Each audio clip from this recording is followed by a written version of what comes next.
Indonesia sangat dikenal daerah tropis, yang mana terhampar luas berbagai tanaman perkebunan, seperti cengkeh dan pala, yang sedang mekar. Burung-burung hinggap sesekali mencari nektar di antara bunga-bunga pala, yang sedang berkembang. Ini adalah salah satu contoh nyata dari potensi besar budidaya tanaman pala, sebagai peluang bisnis menjanjikan. Pala, dengan nama Latin Myristica fragrans, tidak hanya dikenal sebagai rempah-rempah yang digunakan dalam industri makanan dan minuman, tetapi juga memiliki nilai ekonomis yang tinggi. Berbagai produk turunan pala seperti minyak atsiri, bumbu dapur, hingga obat tradisional menjadi daya tarik tersendiri bagi pasar lokal maupun internasional. Kelebihan budidaya pala terletak pada tingkat keuntungan yang cukup menjanjikan. Tanaman ini dapat tumbuh subur di daerah dengan iklim tropis seperti Indonesia, Malaysia, dan India. Proses penanaman yang relatif sederhana, membuatnya cocok sebagai pilihan bisnis untuk petani skala kecil maupun besar.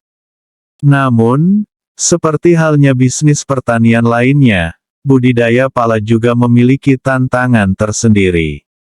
Dibutuhkan pemahaman yang baik mengenai teknik bercocok tanam, pengelolaan kebun yang efisien, serta pemilihan varietas unggul, agar menghasilkan panen yang berkualitas dan konsisten. Dengan pasar rempah-rempah yang terus berkembang, dan meningkatnya permintaan akan produk organik dan alami, budidaya tanaman pala dapat menjadi investasi yang cerdas dan berkelanjutan. Dukungan dari pemerintah, dalam bentuk pelatihan dan akses pasar juga semakin memudahkan para petani, untuk mengembangkan bisnis ini secara berkelanjutan. Dengan memanfaatkan potensi alam secara bijak dan berkelanjutan, kita dapat mengoptimalkan peluang bisnis ini untuk masa depan yang lebih baik. Selain potensi pasar yang luas, budidaya tanaman pala juga menawarkan berbagai produk turunan yang memiliki nilai tambah tinggi. Minyak atsiri, yang diekstrak dari biji pala, misalnya, digunakan dalam industri parfum, kosmetik, serta sebagai bahan baku obat tradisional. Ini menunjukkan fleksibilitas tanaman pala, dalam menjangkau berbagai segmen pasar yang berbeda. Tidak hanya itu, tren peningkatan kesadaran konsumen akan produk alami dan organik juga memberikan peluang yang besar bagi budidaya pala. Tanaman ini dapat ditanam secara organik, tanpa penggunaan pestisida dan herbisida kimia yang berpotensi merusak lingkungan.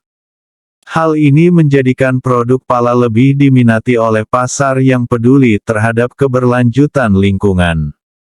Selain aspek ekonomis dan lingkungan, budidaya pala juga memberikan manfaat sosial yang signifikan. Di banyak daerah, petani kecil dapat menggantungkan hidup mereka dari usaha budidaya pala ini.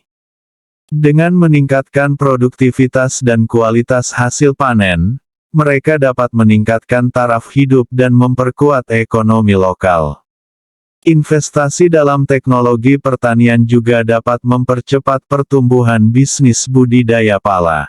Penggunaan teknologi irigasi, pemantauan tanah, dan pengendalian hama dapat meningkatkan efisiensi dan produktivitas kebun pala.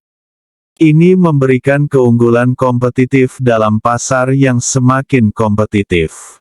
Secara keseluruhan, budidaya tanaman pala tidak hanya memberikan peluang bisnis yang menjanjikan secara finansial, tetapi juga memberikan dampak positif yang luas bagi lingkungan, masyarakat lokal, dan pasar global. Dengan pendekatan yang berkelanjutan dan inovatif, budidaya pala dapat menjadi salah satu pilihan investasi yang cerdas untuk masa depan yang lebih baik. Sebagai kesimpulan, budidaya tanaman pala tidak hanya menjanjikan dalam hal keuntungan finansial, tetapi juga memberikan kontribusi positif terhadap ekonomi lokal dan lingkungan. Demikianlah teman-teman sekalian informasi terkait dunia pala, semoga bermanfaat.